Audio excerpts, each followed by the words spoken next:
you? This old guy right here, boy. How are you? You too. You good? Yeah. Thanks for coming. Yeah, I'm in town all week. Oh, here's your water if you want one. We got other stuff. We have beer if you want. I wish, man. I'm on a diet. Are you? Yeah. Dude, I've lost 14 pounds in 2.5 weeks. Yeah. It's stupid. Yeah. What's I this thought you diet? What are you That eating? shot. Oh.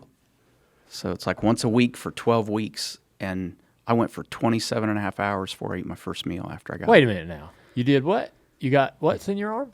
You get shots. You get a shot You once get a week. shot once a week. And what is this shot for?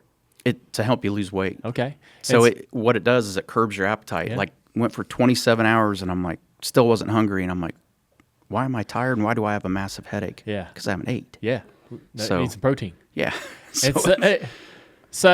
I noticed, man, that you've been slimming down, but for months. Like, I mean, I thought you'd lost a little bit of weight over the last 10 months. But Well, I now stopped you've been drinking big. as much beer. Yeah.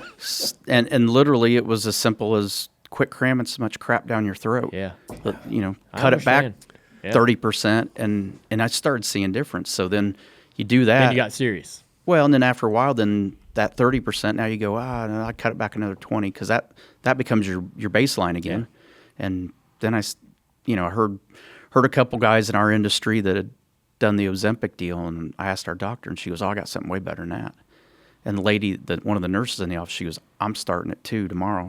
I said, well, I'll come in tomorrow too. I'll start with you. And I've seen her every week because we get her shots the same day. Plus she works there, but I can see the difference in her too. And she goes, I can see the difference in you. So it definitely is working. So I was watching the screen grab. I've seen you on social media and TV and stuff over the last 10 months, and I've been seeing a noticeable difference in your in your health and how you look. And then on Kenny's show, the screen grab that he used to advertise it on YouTube, I don't even recognize you almost, because you look so much better, man. I'm really happy for you. And that's tough. I mean, it's tough to, like you say, like I fluctuate a lot with my weight. I go like 172 to 190 back and forth every probably 2 or 3 years. And when I get to 190, it's like my pants stop fitting, and you get depressed and get disappointed, and then you got to bust your ass to try to lose 15 pounds, and then you get happy again, and then you just go back the other direction. And trying to find some, lifestyle that will sustain what you want to be, where you want to be, is tough. It's not easy. Yeah, my wife is very healthy and athletic. Yeah. I mean, hikes a lot. Yeah. Runs a lot. We bike some. She's got me hiking with her out there in Arizona, and you hike up the hills. There's one hill we hike a lot, and I die twice on it on the way up. And she waits, and then we get to the top and hang out for a little bit, and then we hike down. Going down, I kick her ass going downhill. Yeah. Because I got gravity and momentum on my side. But it is helping. I mean, it's just all those things, and she eats a little healthier. She eats a lot healthier than I do, but it's starting to get me to eat a little healthier as well. I had the same experience when I got with Amy, and she has she's got her own lifestyle in terms of how she eats and how she works out and all that stuff. And I'll never be as dedicated to it as she is. But I think, have you experienced just being around her, how that's changed some of the decisions you make, and you're more influenced to make the better decision now when it comes to, what you're going to eat for dinner, what you're going to do with some, a couple hours of free time in the middle of the week? Yeah, and I don't know if you've met my wife or not, but she has that uncanny ability to sit there and go, are you sure you really want that? God, and when she says somebody else gets that too. Good. Now I feel better. And she's not saying no, you can't have it, but she's saying no, you can't have it. Right. Is that a good decision? It's just a translation is all it is. Yeah. She's like, you sure you really want that? Yep. Nah, I probably want this instead. You're right. Yeah. Where do you spend most of your time these days? Man, we're still trying to get a pattern. We just haven't had a pattern. I mean, we met the Monday before COVID hit. Mm-hmm. And from that moment on, my life has totally been different. Her life has been quite a bit different. This year, we started the year, we went to Havasu for a couple weeks, flew to Florida the week before Daytona, did the sprint car stuff for a week, was at Daytona for a week, went to Gainesville to preseason testing, I flew out to LA for the Coliseum race, came back to Florida, was in Florida another week for testing and Baby Gator Nationals, and then Gator Nationals. We were down there for 5 straight weeks, then left there, did the show at Atlanta, flew from Atlanta back to Havasu, and we've really been in Havasu until this week, and I'm finally back here, and then after here we'll go back to Indy, and we start back on the East Coast races now. What does so I saw probably 6 months ago. So you got this house, right? You got this property. Where is that at exactly? In Columbus, Indiana. Indiana. Sorry. So I've been watching you for years. Massage this land and shape it like you want, and you got this incredible house and this massive helmet collection, and your own the old Indy car hanging on the wall, and you were going to sell it. And I thought, wow, why would he do that? And so I was I got a little sad almost, because I was thinking, man, you just built this thing. Like, have you been there? No, but he's sad over the house he's not even been to. If he comes to it, he's really going to be sad if I sell it. So. It's like he built this in his own. He did this with his own hard work. Right. All the years of racing and grinding through all the cup schedules year after year. That was the result, right? But it's simple, though. This is why we did it. Everybody was mental at that time. I mean, if you had an acre of land that had rocks on it, people were buying it because they just were buying land. Yeah. And I thought, we'll throw a number out there, and if somebody wants to buy it, they can have it. And the other reason was, Leah and I like to surf a lot, wake surf. Well, for us to go wake surf where we live, it's an hour and 15 minutes by the time you get the boat ready, get to the water, get it in the water, and then it's an hour and a half coming back, because you got to take all the time to clean it and dry it when you get it out. So I thought, well, we'll look at it. If it sells, we'll find some place on a lake where we can literally just drop the boat in and go surf, and it's not a production to go surf for a day. When you and her talk about where y'all want to put roots, like what do y'all have those conversations, and what is like the conversation like? It's like a tug of war match with 2 evenly matched teams. Yeah. It just keeps going back and forth. I mean, I like Lake Havasu. Lake Havasu's fun. I mean, we literally, from where our house is now, we can bike 4 blocks and be in the desert, go up the hill. You can boat, you can surf, you can hang out in the channel. Spring break is insane there, which it's cool to be around, except for you don't like to be that creepy 50-year-old guy that's watching all these kids on spring break. But it's a fun town, and it's got a lot of racers. You wouldn't believe all the racers there. Wayne Rainey, the motorcycle rider, one of the Supercross riders that's retired lives out there. Billy Moyer Sr., the dirt late model guy, has a house there. But it's a big car culture town.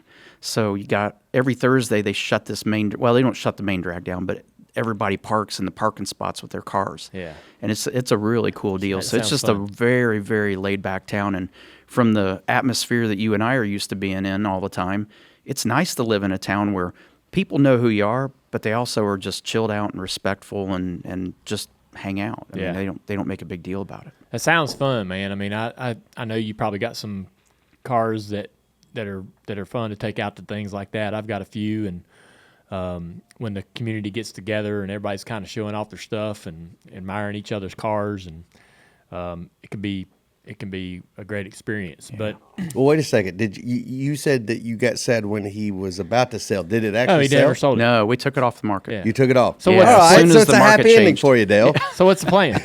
Do you go there? Yeah, I stay there. I went there the other day. I like I said, we've been in Arizona, and I had an appearance in Nebraska, and I got to come home for 3 days. I landed, and I'm like, man, I probably should stop at the gas station down there and ask for directions how to get home. Yeah.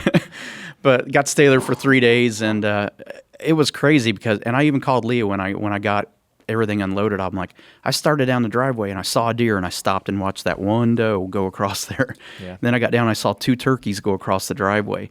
Then I went past the house across the dam a little bit and looked out in the field to the left, and 7 elk are down there. There's 2 more turkey running across. There's deer everywhere. Saw a raccoon. I'm like, why did I put this thing on the market in the first place? I couldn't believe I turned into a kid when I went down the driveway the other day. That's awesome. It's amazing.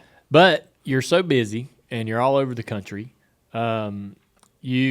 What is your involvement with sprint cars? Where you're a team owner, what all do you have going on in dirt racing? This is the part where it's actually legitimately sad.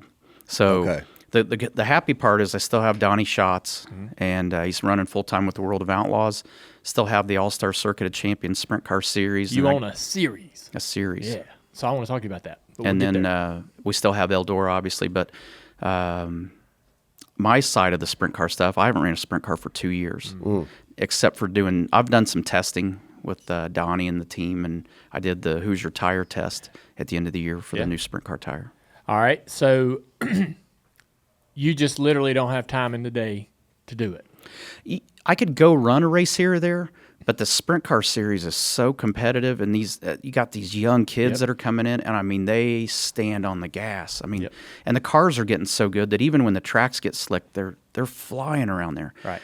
And if you're going to run with those guys, you better be running 60, 70 nights a year. You can't run a dozen nights a year and expect to run with them. Right. And I don't go to the gym. You know, at 50, it's hard to run with those kids. So, you know, physically. Yeah. So if I'm going to do it, I don't want to do it to just do it. If I went and tried to run a sprint car race right now, it'd be an accomplishment just to make the A main each night against the competitors that are out there. There's so many good sprint car teams. It's You're great. feeling that in late models, aren't you? Yeah. So when we had Casey Kane here, and I was talking to him about racing. This was a couple years ago, but he was like, "Man, I said you're going to run your wing car a little bit this year," and he goes, "Yeah." I was like, "How? You know, it seems like it's tough for you to get the results." And he's like, "I need to run every week for 6 months to be able to get to where they are." Yes. And I get it now. You know, I mean, that discipline is so unique and so damn challenging. I've been going out to Millbridge with our family and all the people in this industry and that go over there, and just watching it from that perspective, it's a bit of a small sample size toward what a guy might experience in World Outlaw, but our stock car guys and all these guys that don't know dirt, they get out there and get their butts kicked. And the only way for them to ever really get reasonably competitive is to be doing it every single week. And nobody at the truck Xfinity level really has the time to be able to put into it. So I was talking to Josh Berry last night. He's like, I wrecked the micro, and I was like, damn. I was like, take it easy, buddy. And he says, man, I every time I get in, it's like starting over. It's like I don't drive. I got to drive it every single week because every time I get in it, I have to relearn everything. And, but that's the way all of motorsports is now. I mean, back in the day, you remember guys that used to, even the guys that ran the Indy 500, the night before, they'd go run a dirt race the night before and then go run the Indianapolis 500 the next day. And it's like, we look at that now and go, these guys are insane. Yeah. And nobody does that. Yeah. But, it's kind of we see a trend now where everybody really gets focused and tunneled down one goal. And you have to. I mean, you have to work that hard to get there. But the encouraging part is you got guys like Kyle Larson and Christopher Bell and Chase Briscoe and these guys that will sit there, and Alex Bowman sneak off and go run dirt races when they can. And when you and I were running, it was hard to get our car owners to let us do that. Yeah.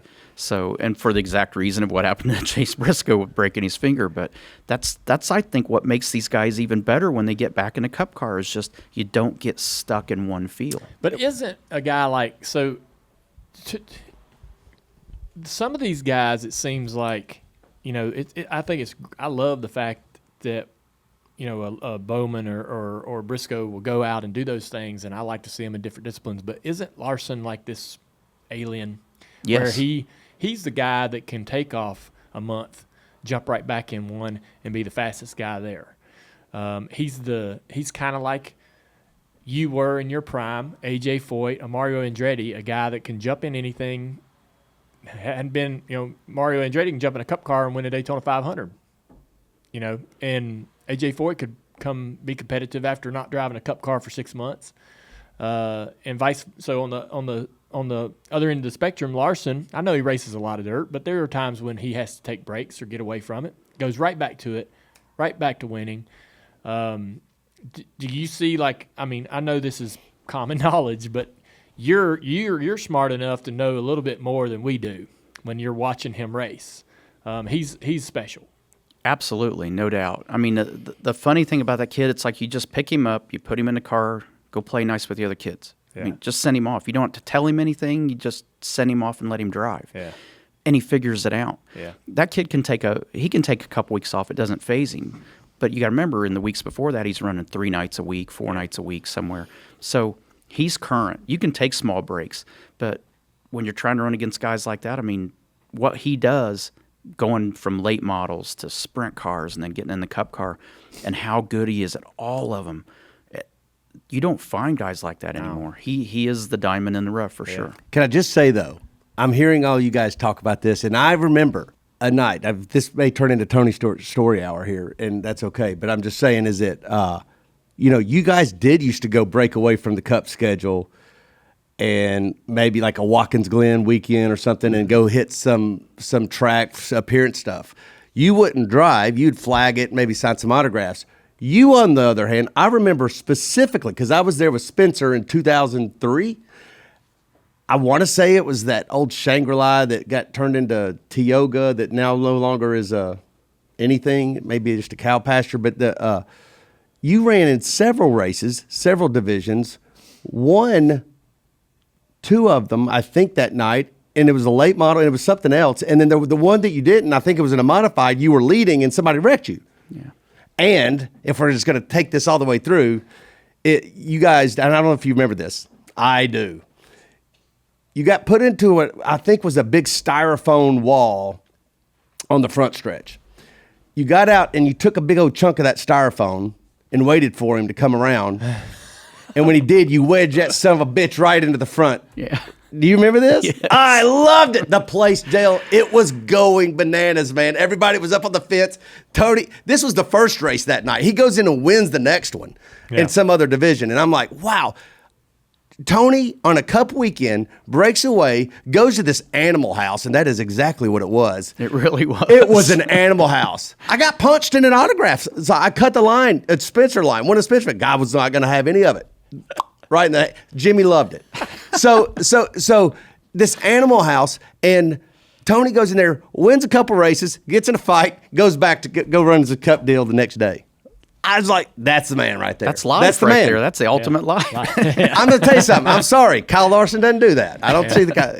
He's good. I got it. But I'm still, Tony's the guy that could do that. Kyle's not a fighter. I texted Kyle after the Bubba incident at Las Vegas, and I was like, listen, I understand him pushing you once, but the second time he did it, that's enough. And the third time he pushed you, that I'd have laid his ass out. Yeah, you would. I said, what are you doing? He goes, man, I've never been in a fight in my life, and I didn't want to get my ass kicked in front of all these people. Yeah. It's like, I get it. All right. We're going to teach you how to fight, though, bud. So you, going back to talking about the dirt stuff, you bought the series, right? So me and Harvick and Burton and Justin Marks bought into a series of our own. Give me some advice. Get thick skin real quick. Yeah. Because you'll go run an event, and it'll go flawlessly. And from the outside looking in, and from your perspective, there's not going to be anything wrong, and somebody's going to complain about something. Yeah. Somebody's going to have had a bad night, and somehow you're going to be the blame of it. Mm-hmm. And what I've learned, and it took a long time, because I don't, the guy gets in my face and starts yelling, I yell back normally. And what I learned with having the series, and I always go back to Mike Helton, because Mike's probably taught me more life lessons than anybody in my life. And he always goes, don't make it personal. I said, okay. So I think about it from their side when they're doing it and they're yelling at you and they're kind of making you feel like it's your fault. That it's like, it's really not personal. It's not that they're mad about this. They're mad about the outcome of how it affected them. So as a series owner, at the end of the night, when somebody comes up and they're mad, I just listen to everything they've got to say until they're kind of done talking about it and they're waiting on me to say something finally. Well, by the time you get to that point, they're halfway calmed down. Yeah. Because they've just got it off their chest. And even if they don't like the solution at the end of it, if you say this is, and it goes back to the Helton deal, if this is, you show them this is why we have to do it this way, even at the end of it, if they don't agree or like what you said, their temperament's way calmer. You agree to disagree sometimes, and you go on and go the next night and go race again. But I think I've gained a lot of respect from our guys that run our series and races, because you at least listen and take the time and not argue with them and go, well, you're stupid, you're dumb, you did this.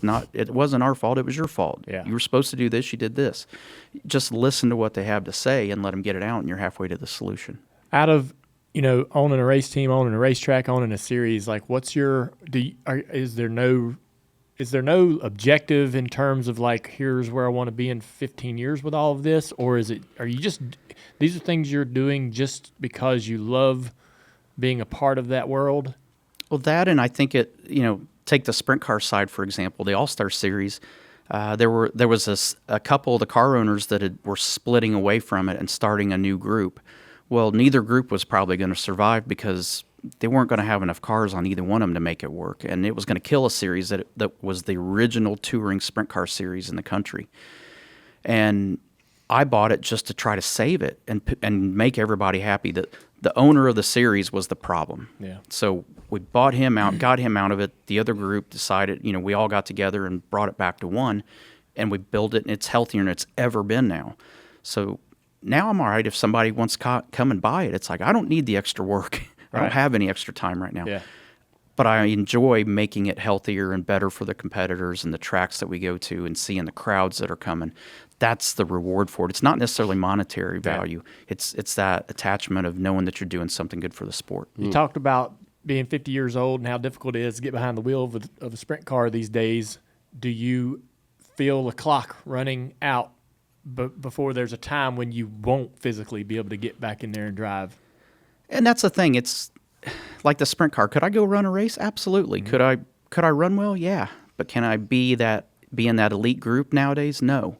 And after you've been there, to just do it, it's as much as I love it, I'm still way too competitive to want to settle for 10th, 15th, 18th. Yeah. Knowing that I used to be a guy, I used to be like Larson. I could show up at a World Outlaw race and actually be competitive and won a couple races.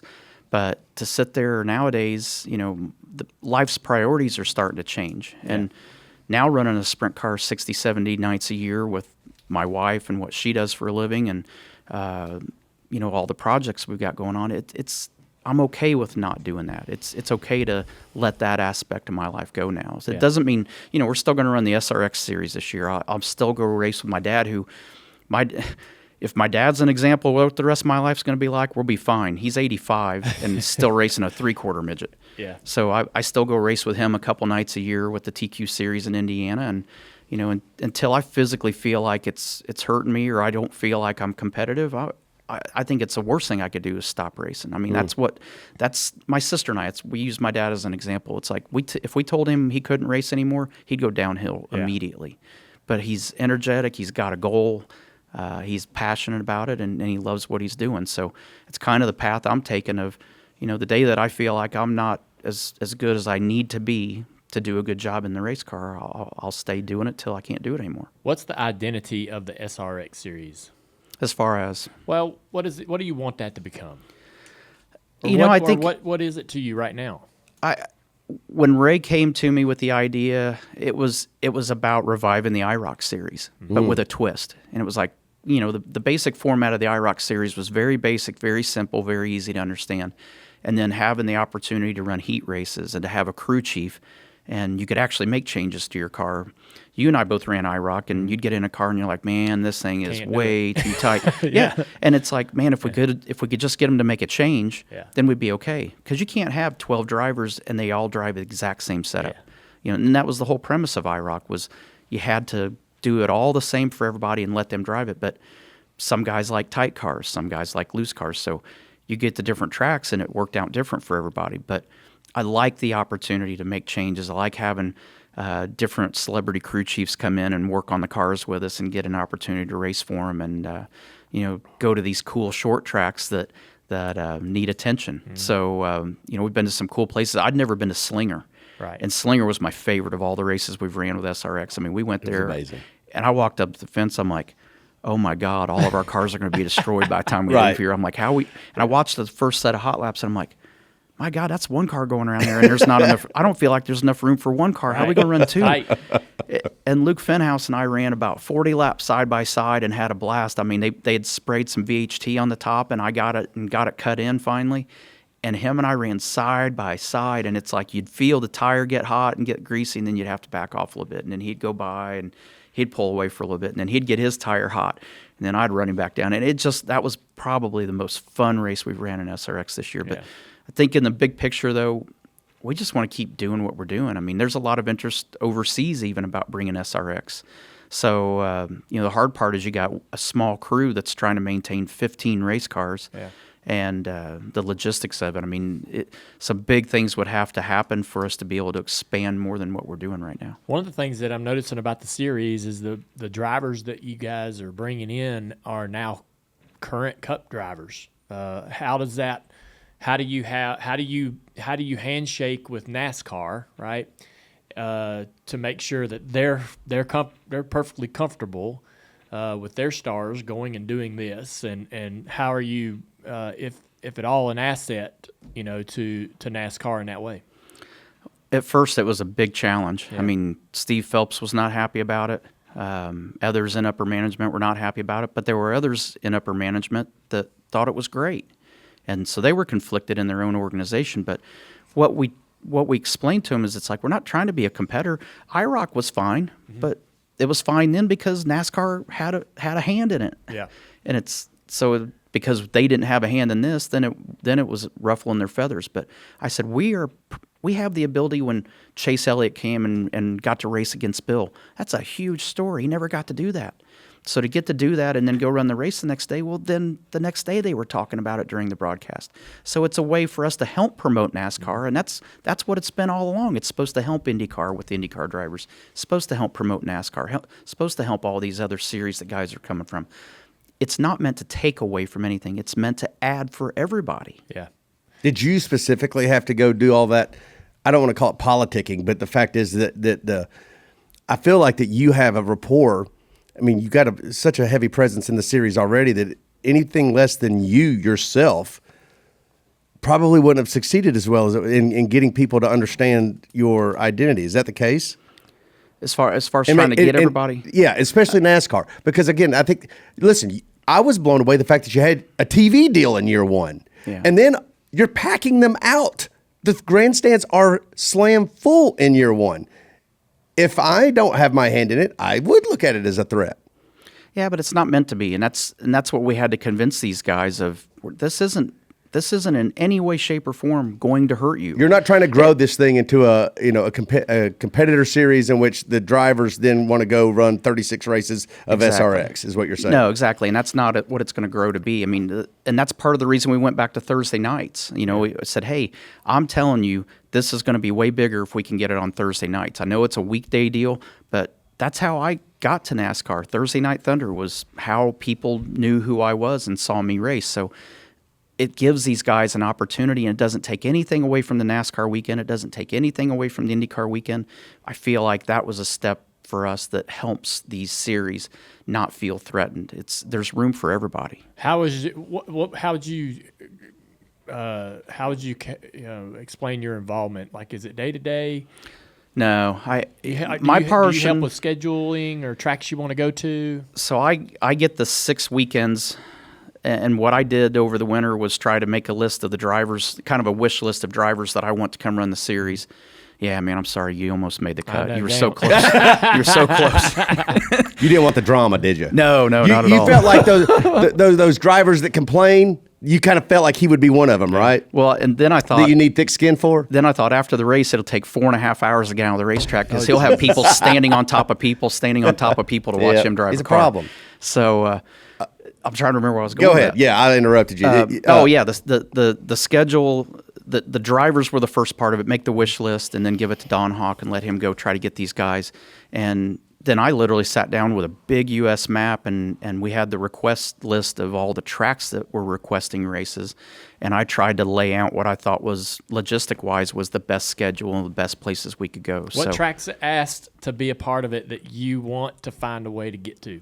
Vegas. The Vegas Bull Ring was one. Yeah. Fontana was one. Fontana, the big track. No. Or I'm sorry. What's the track out there in L.A.? Irwindale. Yeah, Irwindale. Damn, yeah, that'd be cool. And I'd love to go to those tracks. The hard part is when you're running 6 consecutive weeks, the hard thing is it's 6 straight weeks. Okay. Yeah, logistics. And that's the hard part is, not just getting there, but these guys also have to fix all the stuff we tore up the week before. So you got to get them out of the venue, get them to the next venue, get them set up, and let them repair everything before we all come in on Saturday. Yeah, that is or tough. Thursdays now. Especially when you got Paul Tracy in the field, man. There's a lot of Dude, I love that guy. I absolutely love Paul Tracy. His car's always got the battle scars from the week before. Well, yeah, because they run out of time to fix all his stuff. I know. But Paul's great. I think Paul's great for it. I mean, and everybody goes, why would you want him? He creates so much chaos. I'm like, exactly. Perfect, yeah. I said, he races hard and he wants, he's not going to give you an inch and he doesn't expect you to give him an inch either. But he's one of those guys that has embraced the idea and the concept of, entertainment. And the entertainer out there. It's like the comic book theory. You've never bought a comic book or read a comic book that had a hero that didn't have a villain. Yeah. It doesn't work. You have to have the villain for the hero to be the hero. How happy are you to see what Marco's done with this opportunity to run in the series? He's, as an IndyCar guy, everybody just assumes that they're sort of road course specialists, and he grew up in this whole other pipeline. He comes and drives a stock car on a short track and is competitive. And everybody, and I've talked to Marco a little bit over the years about this, and now it's sort of sparked this, hey, maybe we should get, we'd love to see this guy drive an Xfinity car or whatever. It's like created a conversation around him possibly getting those other opportunities in stock cars. I guess were you kind of surprised just a little bit about his competitiveness on all these tracks? Yeah, I hadn't ran with him in anything. Yeah. So how did he pick, being an oval guy plus a guy that has IndyCar experience and knows just about every discipline there is, how do you explain his ability to understand the short track discipline, lifting, getting on the right rear and getting against the edge of adhesion and knowing when to throttle up and how to diamond or shape the corner and all those things? iRacing. Really? You're kidding. Every week before we go to the track, if it's a track that's on iRacing, he is religiously running laps on it, getting ready. Okay. He has the same desire and dedication that Cup drivers, Xfinity drivers. I mean, he puts the time, he puts the effort into it, and he'll call me and he'll go, hey, I don't know about this place, what's this place like? I mean, and I'm like, dude, you'll be fine. we get 5 laps, 2 different sessions. You'll be fine. In 10 laps, you'll figure it out. And we're going to go race after that. And I laugh at him because I just love his enthusiasm. I mean, everybody shows up and we're all just having a great time. He shows up and has a great time, but I'm telling you, he prepares for every event before we get there. It's just it's crazy how much effort he's put into it and work. Okay, so let's keep this going. Who else has really impressed you in a surprising way? Like you didn't know anything about him, but you're like, damn.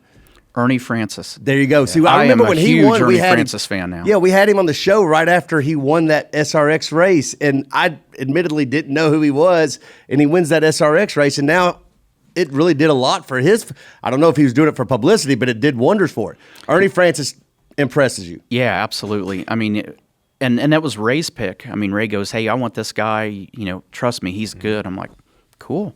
I trust you on it, and brought him in, and I had never seen him drive a car. And I remember watching his first session. I'm like, not bad. I'm like, he's figured this out pretty quick. And you get racing with him. I love racing with that kid. Now, I grabbed him by his collar at South Boston. Yes, you did. But I grabbed, and everybody was like, man, what is he so mad about? Well, somebody had got underneath him, and as soon as the bumpers cleared, he just turned left. And I was there. I was half a car length behind, so he comes right across the nose. Almost took me out, tears the car up. And I got at the break, I'm like, you're better than this. I said, don't ever do that again. I said, you got a mirror. I said, did you even look? He goes, no. And he knew he had done something wrong. But that's how that's how we were taught. Your dad grabbed me by the collar a couple times and said, hey, you're doing this wrong. And I was mad at Ernie because I love Ernie so much and I love watching him race, and I'm such a big fan of his now that I was so disappointed that he was driving like some of the other guys in the race. Yeah. I said, don't be like them. You're better than that. Yeah. And that's what I was telling him during that break. Yeah, that was a race where I feel like that there was some uncharacteristic, roughhousing and guys had kind of lost their cool a little bit. Some of the guys got frustrated with each other, which rarely happens in that series. In the 2 heat races, I had been run over by everybody in the field but 2 guys. Yeah. Everybody in the field had hit me at some point. And Marco in the second heat race, we started in the back. He had won the heat, was starting last because of the invert, and I was on the bottom, a foot off the line on the bottom, and he's all four wheels on the apron, comes up and just slams right into me, knocks me out of the way, and I'm like, man, you need that spot apparently better than I do right now. So I let him go, but man, in the feature, I was like, all right, bud, now you're going to get a little dose of what you've been dishing out. And I moved him around all night. He'd get the lead, I'd just move him around. Yeah. And finally, you'd just wear him out to where then you'd get by. Yeah. And then on the restart, he'd get by, you'd move him around again. And at the end of it, I said, how'd that feel? He didn't like it that well. He finally crashed himself. I mean, I think Biffle was behind him, and he turned down in front of Biffle, and it spun him and put him to the back. And I said, how'd you like that? I said, imagine that's what you were doing in the heat race when it didn't matter. Yeah. I said, in the main event when it mattered, now we roughhouse you. Yeah. But like I said, that showed how determined and how much Marco wanted to win these races and win that championship last year. I mean, he went a little bit overboard at times, and some of the guys did. But it's I get to play Mike Helton in those scenarios, which is kind of fun. Yeah. After the race or the next week, I get to pull him into the motorhome there at the track and sit there and go, remember what we're here for and remember what we're doing and why we're doing it. We got that car, or you have to drive that car the next week. You tear that thing up, I'm not going to tell them to fix it. If you tear it up, that's the way it's going to show up at the next race. Yeah. And then the next thing you know, they start racing a little bit different. They're still having fun. We don't take the fun out. That atmosphere at the races, and I wish, we talked about doing some behind-the-scenes stuff, but we always have 2 motorhomes each week for the field. Half the drivers are in each one. And the conversations and the camaraderie in the bus and the storytelling and all that, that is the best part of it, aside from the racing for me, is just sitting there listening to these guys. And you've grown up, you've watched them, you may or may not have raced with them, but you get to meet their families that they're bringing to the tracks. And you listen to stories about the race they ran the week before, and it is unbelievable. So for us, I think all of us enjoyed it. We do it all in one day. We get practice in, we take a break, and everybody just hangs out and has a great time. Yeah. So, I didn't think that you would ever be married. Thought you'd So be did the rest of the English-speaking world. That's right. What changed your mind? What was the moment? When was that moment? When did that moment happen when you thought, I'm going to go down this route, I'm changing my approach or the way I look at it? Do you remember? Yeah, but I'll go just a tick back before that. Don the Snake Prudhomme, we were out riding in the sand dunes, and he goes, hey, you need to meet this girl. And I knew who he was talking about. How? How did you know? Well, because he said who it was. He goes, you need to meet Leah. And I knew exactly which Leah he was talking about. And I'm like, I'm engaged. He goes, I don't mean that way. He goes, you guys just would get each other. He goes, you guys just need to know each other. I'm like, all right. And got us on the phone one day, and we were talking. I was engaged. Leah was married. And just introduced us, and it was just casual conversation. Just, hey, Snake says we need to catch up and have lunch sometime and just meet each other. So we were both on board with that. Nothing really happened, and then I canceled my engagement. Leah had got separated and was in the process of getting divorced. And we were riding again in the dunes, and he goes, hey, I'm telling you, you guys need to meet. Got on the phone, talked again, and literally the Monday before COVID shut everything down, we went on our first date. I was running my sprint car, had been in Mississippi and Alabama, and was coming across Florida, and was supposed to run Georgia the last weekend. Where did you take her? Went to lunch in Gainesville, Florida. She was there running the Baby Gators the weekend before the Gator Nationals. I just finished in Alabama, and she texted me and was telling me what was going on, and I said Gainesville, and pulled up the GPS. I'm like, that's 6.5 hours away. This is 11 o'clock at night. I'm like, I'm on my way. She goes, no, you're not. I said, yeah, I'm on my way. So I packed everything up, had the dogs in there. We start rifling down the road. She called or texted an hour later. She goes, you really coming? I took a picture of the speedometer. I was running 90 in a 48,000-pound motorhome, running 90 mile an hour down the interstate heading that way. I said, GPS says I'll be there at 6:30. So I remember pulling into the shopping center across from the hotel she was at and parked. And at 6:30 on the nose, she texted me. She goes, how you doing? I said, I got parked. I'm halfway set up. I said, I got to take a nap, though. I said, come beat on the door at noon, and we'll go to lunch. So I mean, punctuals can be 12 o'clock on the nose, beating on the door. We go to lunch at the campus there in Gainesville, and we're like, no, now what are we going to do? So she's like, you ever been to Bike Week? I'm like, nope. Always wanted to go to Bike Week, never been there. She goes, I've never been either. Let's go there. So she orders us an Uber to ride 2 hours and 15 minutes to Daytona in an Uber. Holy. And because we knew we were going to get banged up. I mean, Yeah. you're not going to go to I know. Bike Week and not get banged up. What a commitment right out of the gate. Yeah. That's And- love. Yeah, I mean, well, 2 hours in an Uber with anybody, you're Yeah. going to find out I've whether never- you're a match or not. Oh, yeah. Right. But literally that whole night, we get back at like 5 in the morning. She's got to be on a 6 o'clock flight to fly to Vegas to do a trade show. And I remember sitting there because I didn't have to be anywhere till Atlanta that weekend. And I sat in Gainesville for a couple of days, and I'm like, that was different. Yeah. And I guess that was the moment where I said, you know, there's something different about this girl Yeah. from all the others. And literally, you know, that next weekend, COVID kicked in. They'd canceled the NHRA stuff a day before NASCAR and IndyCar shut down. And I called her. I said, well, I'm going home to Indiana. I said, I'm going to restock the bus. I'm going to go up to Chicago and get on Route 66, and I'm going to drive the motorhome all across Route 66. 66. Because yes. we never get 2 weeks Right. off. Dude. We've never had 2 weeks off. Dude, I've been wanting to do that, like the original. Yes. Like the old two-lane. I've been wanting to do that. It's like goes from like Chicago to L.A. or somewhere. All the way, right? yeah, all the Right. way on a pier. Yeah. And I don't want to drive the motorhome on the pier, but I wanted to do the whole thing. I'm like, we'll never get this opportunity Yeah. to do it. All those And little I- diners and stuff. Yeah, and I was just going to go by myself. Yeah. And she goes, well, I'm in. I'm like, wow, that's even better. I'm like, we're going to be stuck in a motorhome together for 2 weeks probably doing this. And Unreal. by the time I got to Indy, everything had shut down. I said, I don't think this is going to work out. I said, you know, we might get going, and there may not even be gas stations open, and then we're screwed. So 2 days later, she goes, hey, why don't you come out to Havasu for a couple days? All right. So went for 4 days. 4 days turned into 4.5 straight months. So you think riding in a 2-hour Uber tells you whether you like somebody. Live with somebody you don't know for 4.5 weeks or 4.5 months. She asked you to come out to Lake Havasu for a couple days. And when we were out there, then the state of Indiana shut down for And- 2 weeks. And my and pilot's you like, I don't think legally I can come out and get Yeah, you. you stayed for 4 months Yeah.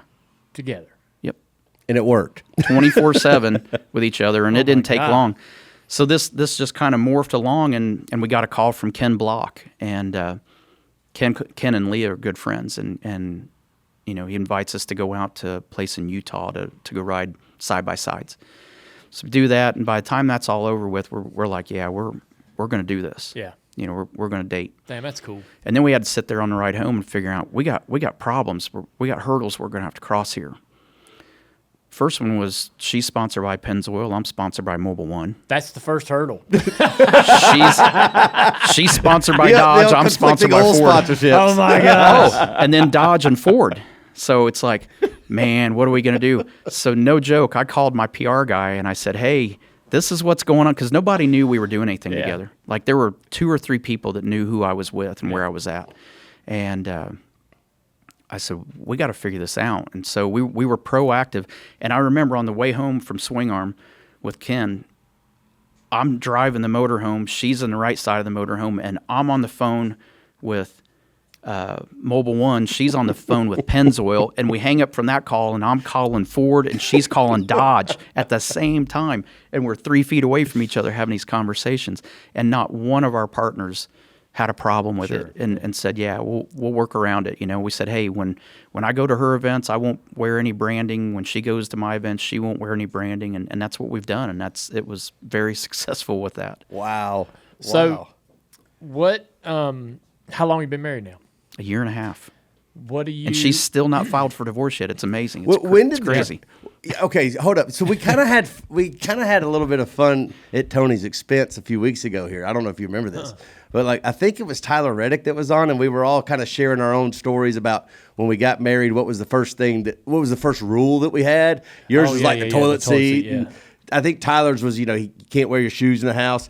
And we were joking about you saying yours was you got to go start a drag racing team. Yeah. But that was the first one.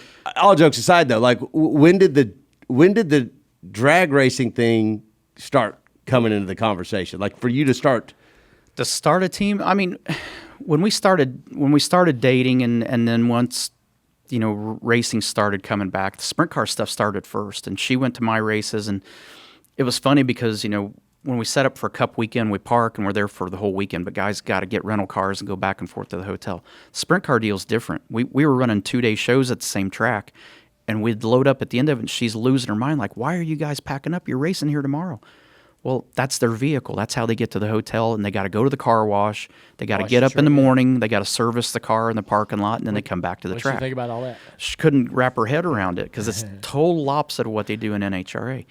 But I started going to her races shortly after, and I fell in love with it. Yeah. And I had been to a couple before with Tony Schumacher and Don Schumacher because of the U.S. Army partnership.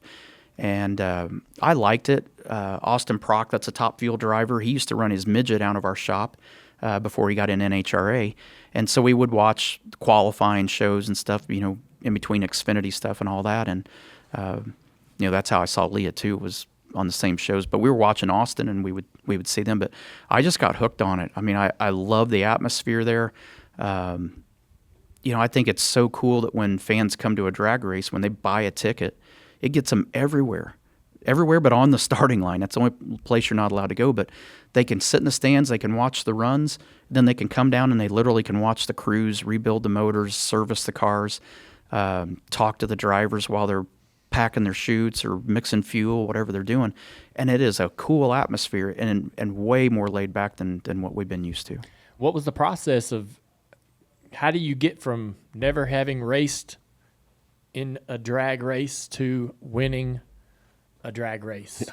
No different than never driving a sprint car, and you get in there and 4 races in, you win a sprint car race. Yeah, but do you test? Do you go practice somewhere? You have some private times where you're, you know, how helpful was Leah in that process of like, hey man, this, you know, you're going to face this, you're going to experience this, this is going to happen, you got to do this, you got to make sure you're paying attention here. Like, I struggle with the paying attention part, by the way. Yeah. But no, you're right. This all was very non-scripted, and there wasn't a plan. Yeah. When that year that we started dating at the end of the year, I'd been to enough races that I knew the crew chiefs. She kept telling me to come in the lounge for the debriefs, and I didn't want to be in there. I'm like, that's your guys' work area, and I don't need to be up in there and be a distraction. Sure. And I'd sit there like this and try not to even breathe. I didn't want to move or anything, but then you start listening to how she's describing the run. It's like the run was 3.7 seconds. She's talking about it for 15 minutes. I'm like, how do you know all the that happened in 15 minutes? And so at the end of the year, I said, hey, I want to go. What do you think about me going to Frank Hawley's? And she goes, why? What is that? That's a driving school, Okay. drag racing driving school, and the best drag racing driving school you can go to. I said, I want to go to Frank's, and because I just want to learn what you guys are doing. I said, I hear what you're saying, and I think in my head I know what that's supposed to feel like, but I don't know what I don't know. And I'm like, I just want to know what it feels like. Yeah. So we called Frank and did a private school, did a 2-day deal, and he goes, What is his car comparable to what? He has multiple cars. Right, So he so has you're driving all of it? super comp cars. He's got... You kind of start in something easy and get faster and faster? Yes, absolutely. What do you start in? A super comp car. And Okay. it's not the super comp cars that race. It's very user-friendly, but just learning simple things like, you know, how to do the burnout, how to back up right, how to get lined up, how to stage, all the simple things that we watch on TV and we're like, oh yeah, that doesn't look too hard. Right. Way harder when there's all these steps and processes that you have to do, and you have to do it in a cadence that's correct. Mm-hmm. So I started in the super comp car in the morning. In the afternoon, you know, we kind of got everything figured out, and that thing was, he goes, you're going to get bored after about 3 runs. Well, it took 6 until I started really figuring it out. Mm-hmm. Then we moved up to his alcohol car. His alcohol car runs 220 miles an hour in a quarter mile. So it takes us a lap to get to that, you know, in our cars. So it was fun to run the rest of that day and run the next day, and I thoroughly enjoyed it, and I was like, yeah, I kind of understand some of the things you talk about. But when I left, there were so many things that procedure-wise I didn't do as clean and as well as I wanted. You know how we are. We always we want to do it right, mm-hmm. and that's important to me. If I'm going to do something, I want to do it correct. I want to do it right. So booked another school and went back again. Same one. And just drove the alcohol car, ran 5 runs each day in it, and by the 3rd run, he's like, I don't have anything to critique you on it. He goes, you did it right. And he told me something the first day. He goes, this is a different sport than what you're used to. He goes, you're not the determining factor in this. He goes, your crew chief is. He goes, but you can screw this up. Yeah. He goes, if you do everything right, that's what you're supposed to do. Yeah. He goes, if you do something wrong, they're not going to pat you on the back and say, hey, you did a great job, you did it right. You do something wrong, they're going to tell you did it wrong, though. Yeah. That is I so said, true. Man, I don't know if I like this, you know. Yeah. Right. And I've always liked, we had the ability as drivers to make the difference. And you really can't, but there's a lot of things driving. People think these things just go in a straight line down through there. They don't.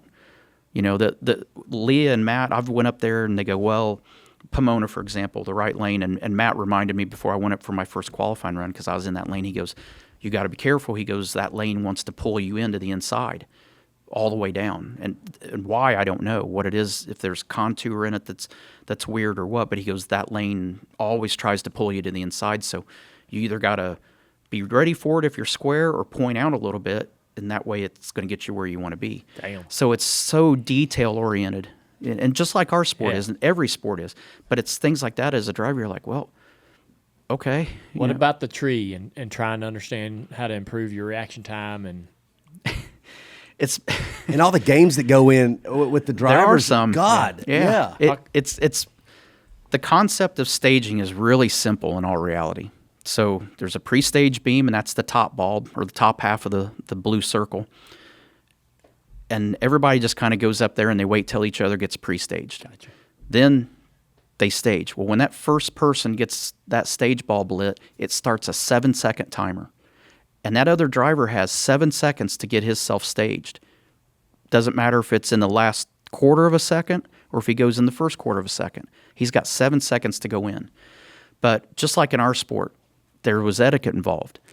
Those guys get really upset, and there's a reason they get upset. You know, everybody's like, well, if they got 7 seconds, what are they complaining about? Well, that other driver's already out of the clutch, and it's just sitting there building heat. It's like an automatic transmission. When you put it in gear, you got to hold the brake to keep the car from moving. Now multiply that by about 15. And that's how hard it's trying to pull you, and you're holding it with the brake, and it's pulling the motor down, and you're hearing it. You know, it's sitting there on that clutch.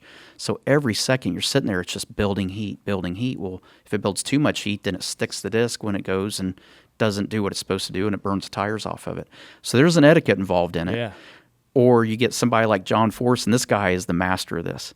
He's so good. He'll sit there, and you can go into the stage bulb, but you've got about 7 inches in front of that stage bulb when you hit it until you red light.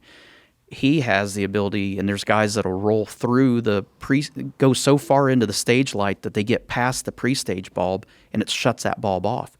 Well, when it goes, it tricks guys into leaving too early sometimes, and it gets them out of sync. Yeah. And Force is great at it, and it makes everybody so mad. And I laugh. I'm like, he's not doing anything that's illegal. He's just doing what is going to give him the best opportunity to win that round. If he feels like this is a guy that he's got to get a little edge on, he's got those tricks in his bag. And it's like, yeah, I can see where they'd get frustrated, but you got to go, attaboy. He knows all the tricks. He knows when to use them. And sometimes he may do it on purpose. Sometimes he may not. But it's really cool to see that, especially with the 4-wide. It's real difficult with the 4-wide. The hardest part of that is it's the easiest 2 lanes are the outside lanes, because you know if you're in lane 1 on the left, you're just looking at the far left bulb. Lane 4, far right bulb. If you're in 2 or 3, you better know what lane you're in when you go to stage, and don't get distracted, because you got to watch your bulb. Hagen was telling me he thought he was staging, and he was watching a bulb, and the light changed, and he was sitting there. He thought he was already in, and he wasn't in, but the timer had started. He timed out. That happened recently? Like, I was watching some race where, like, Sean Langdon, there was a couple guys, was that the one, like Hagen, multiple people timed out, and it was just this weird confusion. They were all mad at themselves, but there also seemed like there could have been this breaking etiquette by somebody, and they weren't sure, you know. Yeah, and I wasn't up there to see the run, but I heard the announcer talking about Langdon timed down, and I thought, Sean Langdon is, I think you walk through the pro pits, and they will tell you Sean Langdon probably does the best job of understanding the staging sequence and lights and timing and all that for every class in the field. I mean, he drives multiple cars, and Leah has high praise for him, how technical and good he is at analyzing everything. And I found the story out afterwards, and Josh Hart is a new guy in the Top Fuel Series. He's run a couple of years now, and he's good, but I guess he was just taking a little longer to stage than everybody else, and it was frustrating him. So Langdon had the mindset that he wasn't going in until Josh went in. Well, Josh went in at about 6.5 seconds. Oh. And Sean didn't have enough time to get in, and he timed out and lost the round because of it, because he was so mad at this guy, and he's like, I'm not going in until this guy goes in. So it's crazy, and Cruz Petragon and I are buddies, and I was sitting there with him. I'm like, why do you guys all get upset? I said, nobody's doing anything illegal, so how do you get upset about it? And he goes, you're right. He goes, we shouldn't, but they do, and it's all about the clutch. That's all, literally what it's all about. What's your intentions? Everybody's been asking that the last 6 months since I ran Vegas in the fall. I don't have any. I mean, it's, going back to that test session. I left the test session. I went and ran a test in Leah's car with Don Schumacher, which was the dumbest thing I've ever done in my life, by the way. Why? After it was over, you get home and you're like, that was really stupid. Shouldn't have done that. And you're driving a car that can run 330 mile an hour. I went 318 that first test. And the car was so far ahead of where my brain was. I'm like, as long as it goes and does what it's supposed to do, it's fine. But there's a number of things, a cylinder goes out. And when a cylinder goes out, it pushes the car that direction. Mm-hmm. And it's like there's so many things that could go wrong. But if you're not on top of it, you're never going to catch it. It'd be bad. And I realized it when I left. I finally was like, this is crazy. Because when we started driving different cars, you just work up to it. You just run part throttle or this and that. Yep. It doesn't work that way in drag racing. It's all off of timers and everything else. So how they do that and get you used to it is you go a shorter distance. You go to the 330 cone, then you go to the 660 cones, and then you do full pulls. So that's the steps I went through in 2 days driving that car, and got back and I'm like, man, that's the dumbest thing I've ever done. But I kept testing with them periodically, and I literally last year after the Vegas spring race, the 4-wide race, I tested, and I never felt the tires spinning. Like we'd get out 200 feet and you're already running 150 mile an hour by then, and it starts spinning the tires, but it's still pulling at 1.6 Gs, and you're like, all right, my brain's catching up. No, it was spinning the tires. And I had no idea that that's what was going on. So I got done with that test and I said, I'm done testing with you guys. I said, of all the racing I've done and all the dirt racing, if I can't feel the tires spinning, I don't need to be driving this race car. Yeah. So her car chief worked 2 shops down from ours, and when he came over and joined our organization and he started our team, he goes, hey, I got an idea. There's a alcohol team over here that runs, and they said they'd let you do some testing if you wanted. All right, well, that's a 275 mile an hour car. We'll try that. And went and did a test session with them. Literally hit it off with Rich and Richie, it's father-son, Rich McPhillips, senior and junior, and hit it off with these guys and did a couple tests. And after the second test, we were coming back after a run, and Rich told me, he goes, I'd feel comfortable taking you to a race. And I'm like, you're crazy. And he goes, no, he goes, you're doing everything right. He goes, you're smooth with everything. He goes, you're ready to go try this. And I laughed about it and kind of blew it off. I mean, literally got back from that and had a meeting with Don Hawk, and we were working on the TV deal. Yeah. And so I didn't think anything about it. My head got distracted. And I told Leah on the plane about it. And she goes, yeah, you're doing a great job. And I just, again, blew it off. About 2 weeks later, I got the phone call from him. He goes, hey, seats opened up for Vegas. He goes, probably won't run well out there because the blower cars have an advantage because the altitude's so high. They can change pulley combinations and get the boost back. And I said, yeah, I'd love to do it. I mean, I just want to get the experience, and, little things like at the end of the run when you go past the line, you throw the chute, shut the fuel off, you're on the brakes. There's a guy standing there with flags, and you got to know what he's telling you. If this guy is allowed to go first, or you're going first, or whoever's turning off, and it's like, I don't even know what the flags mean yet. Right. So I remember when he called, I said, hey, can I call you back in 5 minutes? He goes, yeah. Well, I hung up and I picked up the phone, called Leah. I said, hey, should I do this? It's like, I didn't even have the confidence to do it. And she goes, yeah. She goes, I think it'd be great. She goes, we'll all be there. We won't let you get in trouble. So that's how the Vegas race in the fall happened, and got that first race under her belt. Yeah, that's fascinating that at your age and everything you've ever done, and you'd think you'd had the scared out of you where nothing would be in, nothing would, you'd lack confidence in nothing, but you're transparent enough to admit, like, hey man, I wasn't sure whether I needed to do this or not, or could do this. So you go drive that car, and how does that experience go? the race was awesome out there. I mean, Yeah. we were second quick qualifier, and that's all car. That's not me. But my reaction times were good, and through the race weekend, we make it to the finals. I line up against a 19-year-old girl that her family has a big history in drag racing, and it was her first appearance in a final round at a national race. Yep. And so here you got two rookies, first time for her in a national finals. I'm in the finals my first time, and I'm like, man, this is awesome. I mean, I got to run all the runs through the weekend going to the finals. So I really didn't care if I won or lost necessarily, because I was there to get the experience. But we get down there, and I lost by 1 inch. There's 15,840 inches in a quarter mile, and I lost by 1 inch. Yeah. 2 10,000ths of a second. Yeah. And as much as I wanted to be disappointed about it, when I pulled off there, because we don't run radios in our car, and so I don't know till I turn the corner whether you won or lost. Wow, yeah. And I saw it wasn't us, but I remember looking over when I got out of the car, and I looked at Madison when she got out of the car and how excited she was, and I thought, this is really cool. I said, this is the perfect scenario. I said, if I would have won that race, everybody would have said, hey, this class is easy, and it's not easy. We just had an awesome weekend, and I did a fair job at my part of it, and the team did an awesome job. But to see her win her first national, and I even spent time with her the next race at Pomona, and we talked for 20 minutes in the staging lanes. I wasn't racing, she was, and listening to that 19-year-old girl talk, the composure she has and her mindset, she's a buddy of mine now. I think the world of her. I think she's an awesome racer, and there's absolutely no shame in saying I got beat by a 19-year-old girl in that scenario. Yeah. The hard part was getting through the weekend, and before we even left, all the guys going, yeah, you were short by 1 inch, and then here comes Leah over your shoulder going, yep, that's what I get every night when we go to bed. Oh, man. So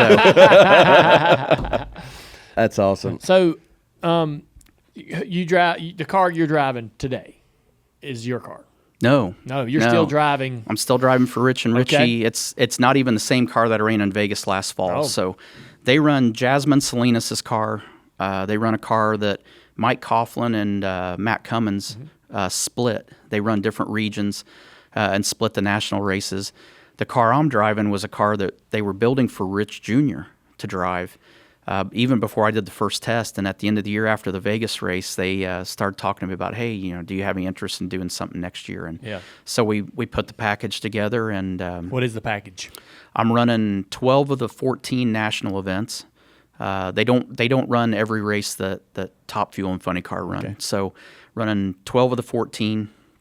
And then there's about 4, maybe 5 regional races that we're going to run, and that's more just for the points than anything. You can't win the championship just off the national points alone. So you race have to for run. the championship. That's what Pops wants to do now. So, Rich Senior's the boss, and he even said that. He goes, if we get off to a good start, he goes, we need to run some regionals because you'd have a shot at winning a national championship. Wow. So, Damn. right now as we sit, we're second in points, but there's throw-out races, and you can't claim all the races you run anyway. So, the points don't really mean anything this early in the season, but we're off to a good start. Have you ever said no to anything? No. No to no. Yeah. Other than just testing in Leah's car anymore, I'm like, I'm good for a while. You're good for a while. So, I mean, I think that if I'm going to play Tony Stewart fan for a minute. I love that you're, this experience you're having with Leah has taken you into this new world, and you're diving in head first, and you're competitive, and I hope that somehow, some way you end up, at the top ranks competing, right? I love to see, this entirely unique new chapter of your life happen. And is that a possibility? Is that for people that are out there that are wondering where you're headed and what you're going to end up doing? Are you open? You got the door open to something like that? I think you and I have been in this business, and we've been around each other long enough. You know that I've kind of adopted the attitude of you never say never. Yeah. I never thought I'd own a racetrack. I never dreamed of owning a race team. I never dreamed of owning a series. None of this stuff was ever planned. There was never a master plan for any of the things that I'm doing outside of me driving race cars. Mm-hmm. Everything else just has happened and been circumstances. So I'm not going to sit here and say, no, I won't try to drive a top fuel car. Hagan absolutely wears me out about driving that funny car. And I keep telling him, I'm like, I don't want to drive that funny car. He goes, but you are a funny car driver. You just don't know you're a funny car driver. Yeah. He goes, you'll get driving this funny car, and you won't want to drive that dragster anymore. And J.R. Todd says it, and Ron Cap says it, and Cruz Petragon. I'm like, you guys are all brain dead. I said, if that thing blows up in the dragster, it's behind me. The flames are going behind me. You blow up. Yeah. You drive right into the fire, and it's right in front of your face the whole time. And then you got to try to figure out how to get stopped without crashing. Yeah. I said, I'm good. So he has said no to something then. Yeah. Well, funny car. Yes and no. For now. Yes and no, because we all know one day. Ron Capps at his championship speech last year at the end of the season was giving me a hard time in his speech, even about, he goes, we know you're a funny car guy. We got to get you in one. And Hagan is sitting beside me because we're at our team table, and he is kicking me under the table like, I told you so. So I told him, I finally gave in. I said, I'll do a test day in it. So when is that? I don't know yet. You don't know yet. I've got to make sure my life insurance policies are current and all that stuff. But, I mean, this guy is relentless, man. I mean, he will not let me off the hook. So I'm going to do it. I'm going to try it. I actually my dad at 85, Leah and I got him for Christmas, got him a Frank Holly driving school deal. So he went and drove a Super Comp car at 85. And I drove Frank Holly's alcohol funny car just to get used to it. But it's a way different deal than driving that dragster. You hit the gas. And the first run I made, it was like all this silver stuff was in the air, and I'm like, whoa. And that's the clutch. You know, it's clutch dust and stuff. And then I'm like, crap, I'm still driving this damn thing. I'm running over 100 mile an hour, and I'm sitting there looking in the air like, wow, butterflies and stuff, but looking at this clutch dust. But I wasn't ready for it, you know? Yeah. So it was good to do that, and that's kind of the approach we're going into this test of, you know, drive Frank Holly's car, get an idea what it's like, and, you know, crawl before you walk. You've been broadcasting. You've been in the booth at NASCAR. You've been in the booth at the drag races. What do you get out of that? What's that experience like for you? I love it. Yeah. And, you know, I get to work with somebody I really like with Clint Boyer, and I love Mike Joy. I mean, Mike's knows more about cars and has forgot more about cars than you and I will ever learn combined. But I really enjoy it. It's I wasn't sure whether I was going to like it or not, and I think it was more the fans' response kind of was what kept me motivated to do more of it. Right. Seeing the response on forums and this and that, and I don't normally get on that stuff, but it's like, man, if I'm bad, I just want to find a way to get out of this gracefully and let somebody else do a better job. But I thoroughly enjoy it, though. Yeah. I like it. Do you agree at the beginning of the year to do a handful of races, or do you do it almost on a race by race basis, and then they just invite you back and see if your schedule's available and that kind of thing? At the end of the year last year, they said, let us know what races you want to do next year. And so we sat down once we got the NHRA schedule, and basically the races that I've done this year are in between our off weekends for the NHRA series. We're taking a couple weeks off here coming up. Leah, this is the balance in life that I'm having to learn. To ask that. She wants some family time and wants to go. You know, she has a couple weeks off with the NHRA side, so she wants to go. You know, go boating and surfing and hanging out with her friends a little bit. So. You know, it's creating that balance in our life now of, you know, work when we can and as much as I can. I like to work. I do better staying busy than not being busy. Yeah. She is the opposite. When she gets away from the racetrack, she wants to be away from the racetrack. So I think that's one of the reasons that our relationship works, that, you know, we're directly in line on a lot of things, but there's things we're polar opposites on. But the broadcasting stuff's fun. I really enjoy it. One of the last things I want to touch on with you is Stewart Haas Racing. You know, that's been something you've been involved in for a really long time. You were, you know, you became a car owner while you're still full time in a NASCAR series. Seems like a lifetime ago when we were driving in NASCAR together. But with all of these things that I see that you continue to add to your life, how do you manage that ability to stay focused on what your involvement is with NASCAR, with your team, their direction? You got a lot of big things happening within that team. New drivers coming in, Harvick retiring. Where's your involvement currently with Stewart Haas? You know, and I'm glad you asked that because all the time you're like, oh, he doesn't care about NASCAR anymore. He doesn't care about sprint car racing anymore. It's the farthest thing from the truth. I love our race teams. I'm still passionate about our race teams, but I get to go race with my wife on the weekends. So sorry, I may not be at the track on the weekend, but that doesn't mean I don't care about what's going on. It doesn't mean I'm not involved in what's going on. But the reason we're able to do this, and this has been a long time in the making. I mean, we've had this for a long time, is structure of with the Sprint Car Series. I have a key point person that reports to me. Eldora, Jerry Gappins does a great job for us at Eldora Speedway. He reports to me. Kelly Antonelli runs the drag race program. She's the one that reports to me on the NHRA side. Greg Zippadelli, Brian McKinley, they're the guys that report to me on the NASCAR side. So we have a good structure of people. And when I need to get involved and make big decisions, I do that. And when they call and say, hey, you need to make a phone call to this guy, this is what's going on, I need you to help us with this. Absolutely, I get involved in that. But if anybody and all these fans think that I'm sitting there making setup decisions and making calls, they're wrong. You know, there's smart people in place that are way smarter than me that are making those calls. My job is putting the right people together. Yeah. And if you do that, then you sit there and you let them do their jobs. When things get sideways, then you got to intervene. I mean, you have teams, you know that. When things aren't going right, that's when you got to intervene and you got to start trying to help steer the ship in the right direction. You know, the last couple of years, because I've been with Leah and because of this new car, we haven't had the performance that Stewart-Haas Racing is accustomed to and that we want to be at. It's learning a new car and venture. There's teams that with this new car have got better. There's teams that have been on top of their game that struggled with this new car, and we're one of those teams. But, you know, how you do it is having strong people behind you and in your camp. I mean, the empire you've built and what you have and the people you've surrounded yourself with are why you're successful with what you're doing now. Yeah. You have to guide the ship, but you have to have people that can also pull the rope and do the work and know your vision and how you want it. And that's what we have all across the board with all the entities we have. We have people that they know. The biggest thing I preach with them is communication.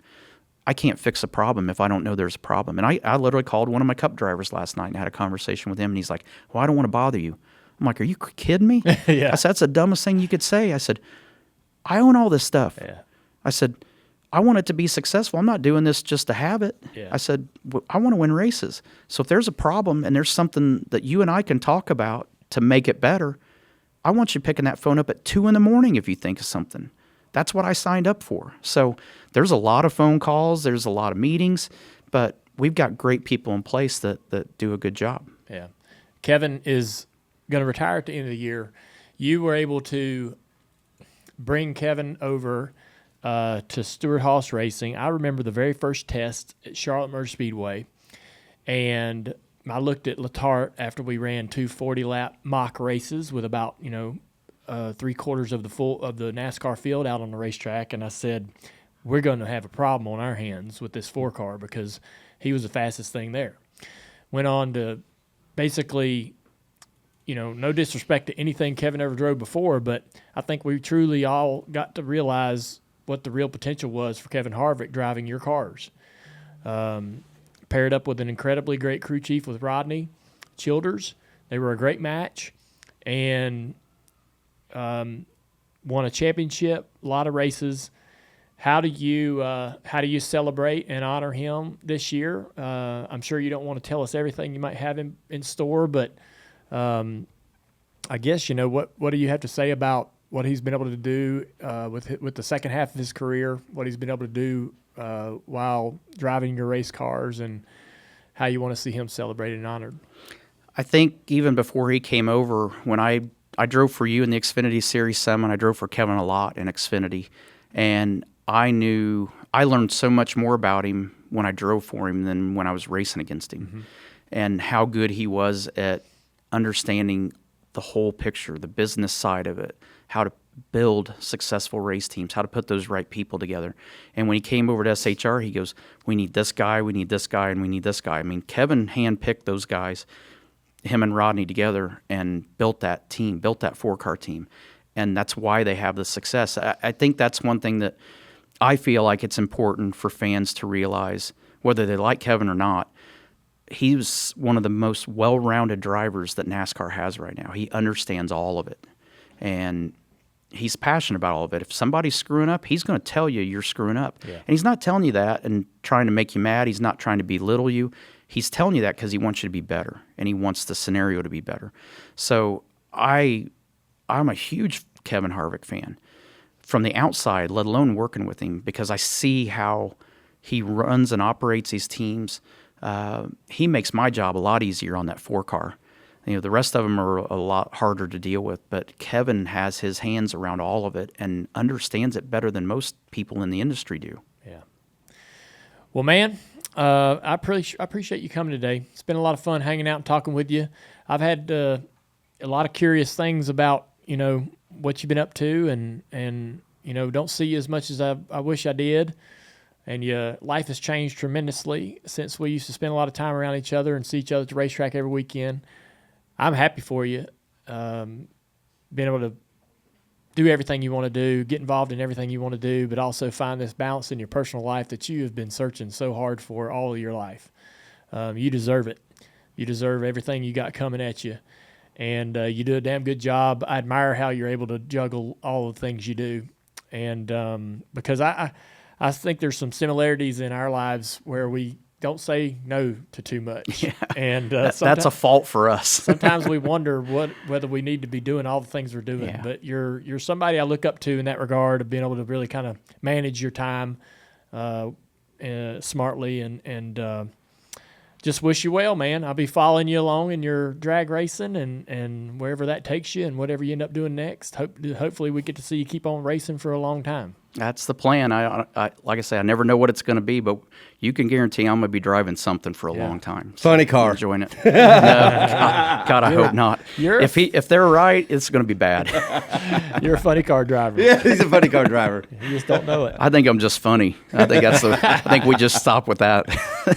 Well, I appreciate you coming here. I know you got a lot of things going on as we talked about. Thanks for giving us a little bit of your time today. No, I appreciate it. It's great hanging out with you. I miss our conversations. We've had a lot of fun together. We've had some great heart-to-heart talks together about life and stuff, and how this transition in our lives should go, or how we think it should go. And don't worry, there's going to be some phone calls, I feel like, coming up in the next 6 to 12 months that I'm going to need some help maybe on. So damn, icebreaker. I'm getting some heat. So well, I can help you with all of those questions for sure, boy. We're neck deep in all that. But again, man, thanks a lot. Thanks for coming to see us. It's always a pleasure. Tony Stewart on the Dale Jr. Download.